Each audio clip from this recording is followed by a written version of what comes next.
time. We have obviously had the news this week that Daniel Ricciardo has lost his seat to the, I'm going to call it AlphaTauri, the Visa Cash RB team, and likely probably might not do another F1 race. We'll come to that a little bit later on. But a lot of people have been spending a lot of time focusing on, is it the right decision or not? Is it, a bit of anger as well in terms of it? But I want to do something different today. I want to actually focus on Daniel Ricciardo himself because, well, he's been probably one of the shining lights of Formula One for a long time. And interesting enough, and this is why I've chosen this as my first slide, it all started here in the most embarrassing period in Formula One history when it came to small teams. Because this here, to the right, were three teams that were going on, were around in the F1 paddock between 2010 and 2014. The teams of HRT, the team of Lotus that became Caterham, and the team of Virgin Racing that became the Marussia Formula One team. Now, why was this embarrassing? Because most of the time these guys were right at the back. And, where the top 10 in a race would get you some points, in total, these teams got between them 2 points. Not 2 points every season, 2 points over those 5 seasons. That being in Russia. And we could look at it, they were the whipping boys and everything like that, and embarrassing teams, everything like that. But the fact is, they did provide a couple of very promising drivers where it actually was a good thing for us. Those were Danny Ric in HRT and Jules Bianchi. Now, Jules Bianchi is a sad case in itself. And probably do a piece on Jules Bianchi at another time. But like I say, we're going to focus on Daniel Ricciardo. But these were two very promising drivers, very brilliant drivers that were overperforming in the machinery that they were in for the length of time that they were in these cars. Jules Bianchi was the one that got points for Marussia. And Daniel Ricciardo, again, was showing promise against the teammates that he provided. And the fact is that Daniel Ricciardo's career, whilst he was good in the HRT, it took a while for it to get going. But I suppose it really did get going in 2014. He was at HRT in 2012. 2 years later, he was representing Red Bull alongside the 4-time world champion Sebastian Vettel. And he annihilated him. This was a time when Red Bull were struggling, but Daniel Ricciardo was actually third in the Drivers' Championship. He actually got 3 wins to his name as well. And it's kind of understated, really, as to just how well he was performing in the machinery. And the things that he was well known for whilst at Red Bull alongside Vettel. He was the late breaker. If you were in front of Daniel Ricciardo, you had to have your eyes in the mirrors at all times, because if you're about to do a corner, he might do a late break and dive down the inside. We know Max Verstappen for his aggressive overtakes, everything like that, but probably the one that started off those aggressive overtakes was this Australian in Danny Ricciardo, which seems strange because he's got a nice smile about him and everything like that, but underneath he had quite a ferocious energy.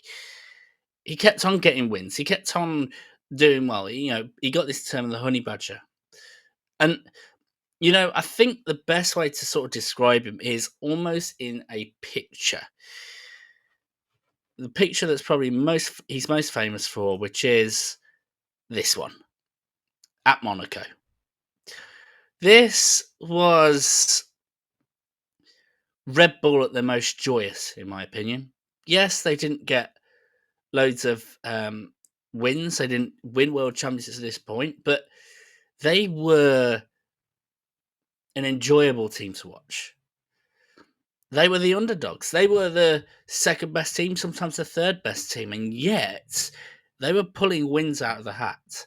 This particular one from Danny Ricciardo, he definitely had the second best car, probably even the third best car in Monaco, and yet somehow pulled it out of the bag to get pole and held off the might of Mercedes to get that win. It was impressive. It was. I remember watching this and going, how on earth did he manage to do that? I remember watching highlights of it just this week, and again, couldn't work out how Daniel Ricciardo managed to do what he did. It was a heroic drive, and just the way he did it, and the way he celebrated. This was him, as you can see, about to go into a pool, celebrated by just the most casual way. Um, and this is the thing that he was well known for all his time at Red Bull. He would get things done. He'd pull the rabbit out of a hat when it came to performances. And I think this is the thing. If we ever want to remember Daniel Ricciardo, it is for this. So if he was pulling wins out of the hat, if he was doing so well, how come we're in the situation that we're in today, where he's being dropped for a team so that a young gun can come through? I mean, at the end of the day, Bottas has been there the same amount of time he has. Hamilton's been there longer. Alonso's been there longer.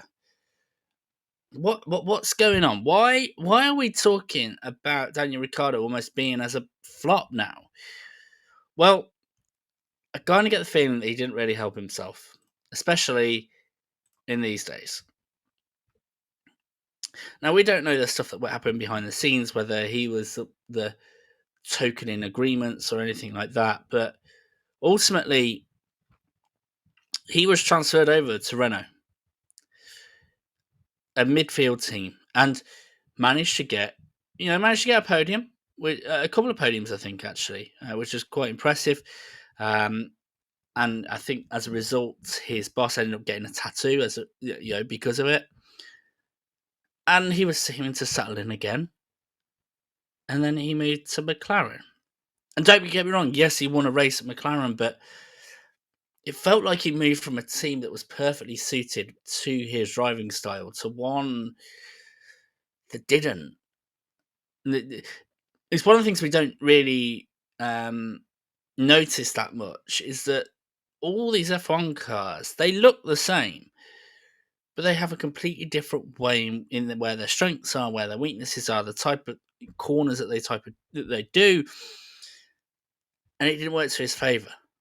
And I've got to say as well, is he sort of, because of this, didn't feel like a part of any family.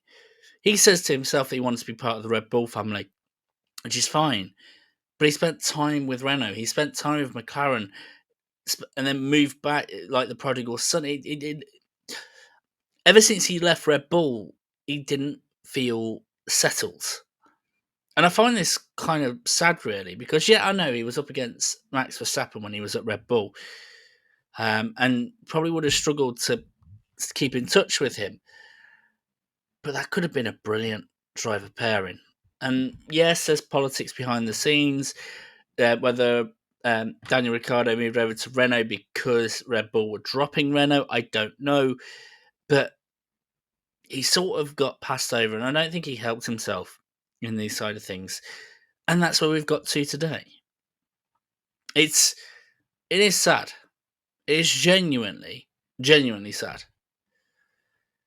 So, where next for Danny Ric? Now, Sauber and Audi, I've put this picture up because that is the opening that's left in Formula One. And there's a lot of people that are actually brushing it aside, going, oh, could we see it happening and everything like that? Some people are saying, oh, we wouldn't want to go to a midfield team. I'm not so sure, though. I think this might be an opening that people aren't recognising. I think he could be absolutely brilliant. Paired alongside Nico Hulkenberg, who we're actually going to mention later on in this presentation, just for a little bit. But a team that could do a Mercedes. German manufacturers have this habit of when they go into Formula One, they go into Formula One and they really go for it. Audi are like Mercedes, they are so good at their engines. Let's not forget the last time that Audi entered into a motorsport category in rally. They kind of won. They kind of dominated the field as well. And we could be looking at that. And why wouldn't that be an option? Okay, yes, it's going to be a painful season in 2025 where it's still Sauber, where he might be at the back of the field. But with Audi? I don't know. But I have to admit, like a lot of people, I am seeing this almost as the secondary option. But not because I don't think this is a good option, but more because I think there is a really good opportunity. Maybe it's the look that I get from Danny Ricciardo, but I feel like he would be more attuned to Americanized motorsports. Something like IndyCar. Something like NASCAR. Maybe even he goes back to Australia and does the Bathurst 3000. I don't know. But it feels like it would fit him. I feel like, I don't know why, looking at his face, he seems perfect for a NASCAR driver build, right? I mean, yes, it'd be a risk because Formula One drivers going over to NASCAR haven't really succeeded. Juan Pablo Montoya being one of them, he struggled. But maybe, just maybe, he might do something where he could. I mean, he could do the Triple Crown. He's completed Monaco Grand Prix. He could do Indianapolis, and he could do Le Mans 24 Hour. He could do that, and maybe that is the option for him. That he goes into endurance racing and then goes into IndyCar. I don't know. I don't know. There's a few options that are open for him, but he seems to me like I suppose the best way of describing this is like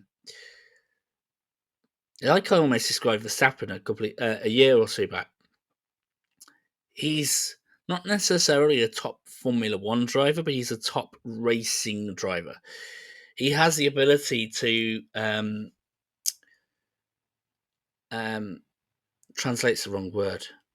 Adapt his strengths to different racing styles, whether that be NASCAR, whether that be endurance racing, whether that be IndyCar.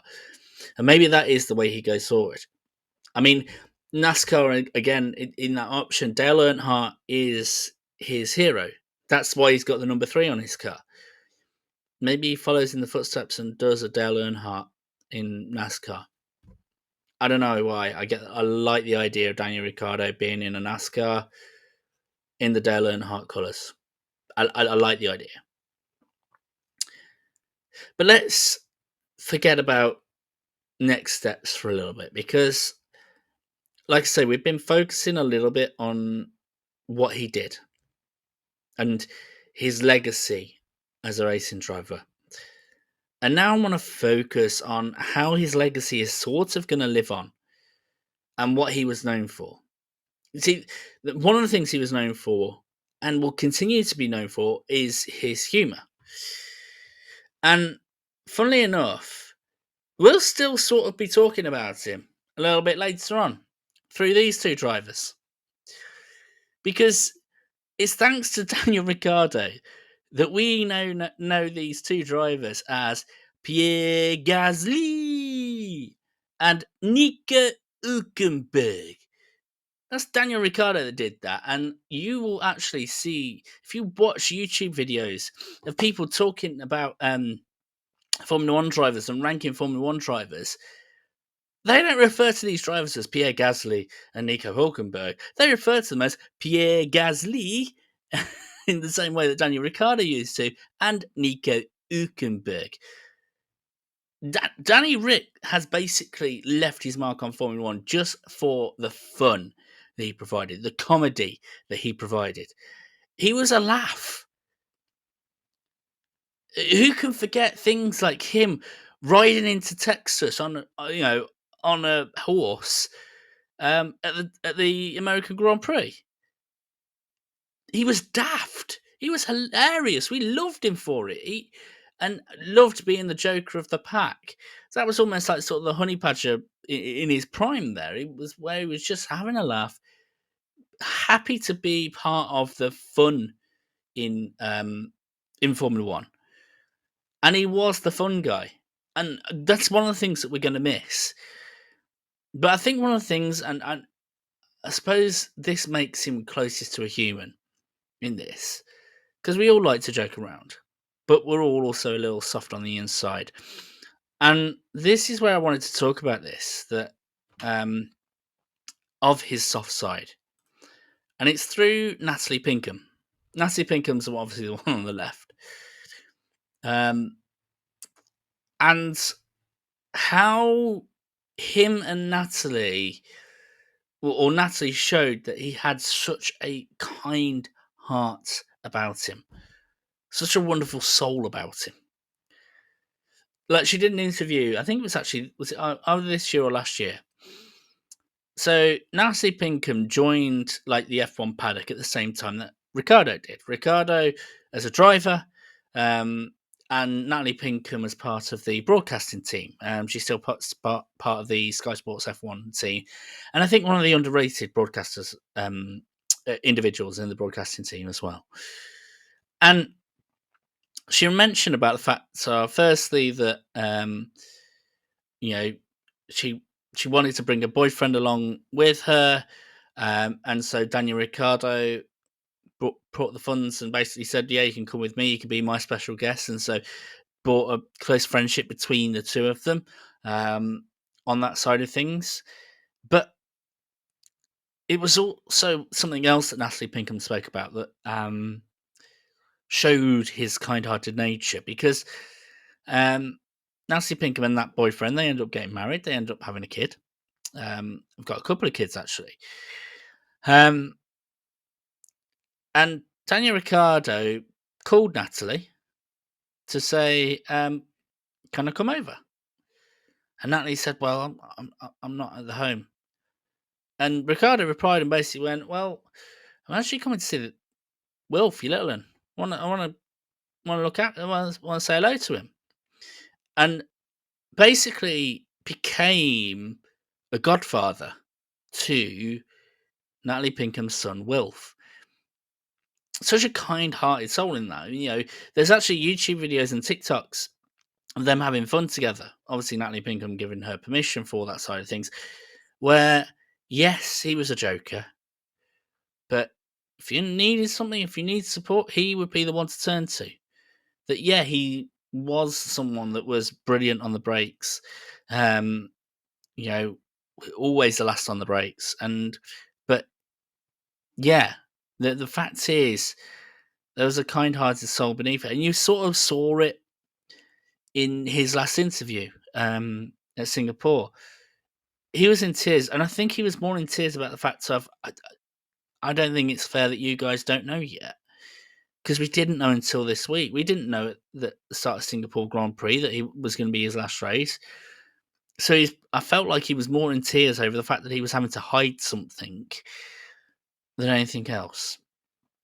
And this is the thing, is the fact we are really going to lose a character.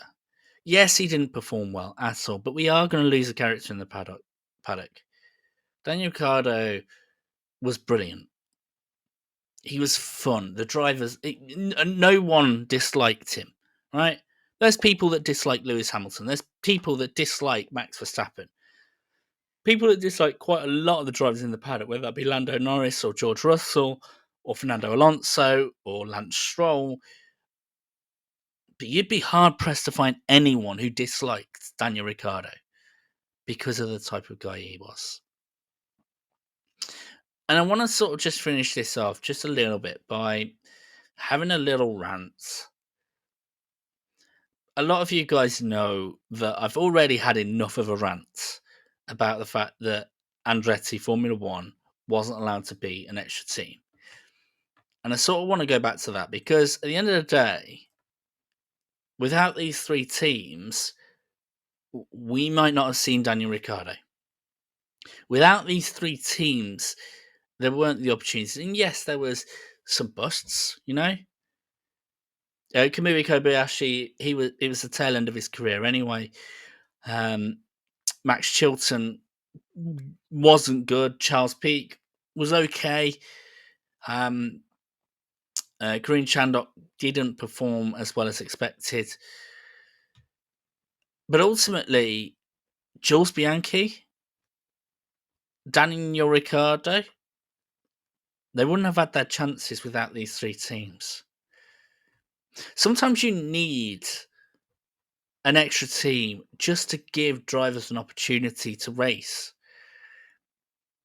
And why couldn't we have an Andretti? Why couldn't we have an extra couple of seats? Because ultimately, we're in this situation where someone's missing out right now. We've got this incredible thing right now where there are drivers that deserve to be in Formula One. Yes, there's one, maybe two drivers that don't deserve to be in Formula One, but ultimately, Daniel Ricciardo's missed out, and he deserves to be there. Liam Lawson, he deserves to be there, and I completely stand by the fact of it's not Liam Lawson's fault. Ultimately, we need these extra drivers. We need these extra teams so that we can see the drivers that are fighting their way. Because, yes, they end up being a little bit of the whipping boys of the season, but they give drivers an opportunity to showcase their skills, showcase how good they can be, even if it's just against a teammate.